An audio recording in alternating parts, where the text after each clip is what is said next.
അയാൾ ധൃതിയിൽ വീട്ടിലേക്ക് നടക്കുന്നതിനിടയിൽ ഓർത്തു.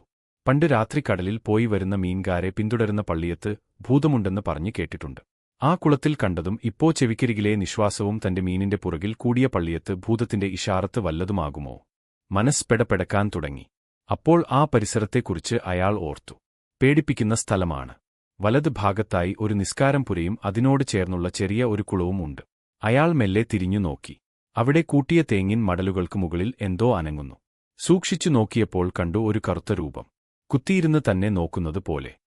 അത് തന്നെ പള്ളിയത്ത് ഭൂതം. രാത്രി കടൽ പോയി വരുന്നവരെ പിന്തുടരുന്ന ശൈത്താൻ. അയാളത് മനസ്സിൽ പറഞ്ഞു തീർന്നില്ല. പുറകിൽ നിന്ന് ഒരു വിളി.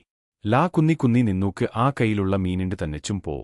അത് പറഞ്ഞതും മീൻ കവറിൽ ആരോ പിടിച്ചു വലിച്ചതും ഒന്നിച്ചായിരുന്നു. പടച്ചോനെ! തൊണ്ടയിൽ നിന്നും ഒരു നിലവിളി ഉയർന്നു. അയാൾ കവറിലെ പിടിവിട്ട് പടച്ചോനെയും വിളിച്ചുകൊണ്ടു ഓടി. വീടിന്റെ മുറ്റത്ത് എങ്ങനെ എത്തി എന്നറിയില്ല. വിളിയും ഒബാറും കേട്ട് ഉമ്മായും ബാപ്പയും പെങ്ങളും മുറ്റത്ത് വന്നു നോക്കി. മുറ്റത്ത് വീണു പിടക്കുന്ന അയാളെ കണ്ട് അവർ വെപ്രാളപ്പെട്ടു. വായിലൂടെ പതയും നുരയും പുറപ്പെടുന്നു. ബാപ്പ ഓടി ഒരു ഇരുമ്പ് കത്തി എടുത്തുകൊണ്ടുവന്നു കൈയിൽ പിടിപ്പിച്ചു. കുറച്ചുകഴിഞ്ഞ് എല്ലാം ശാന്തമായി.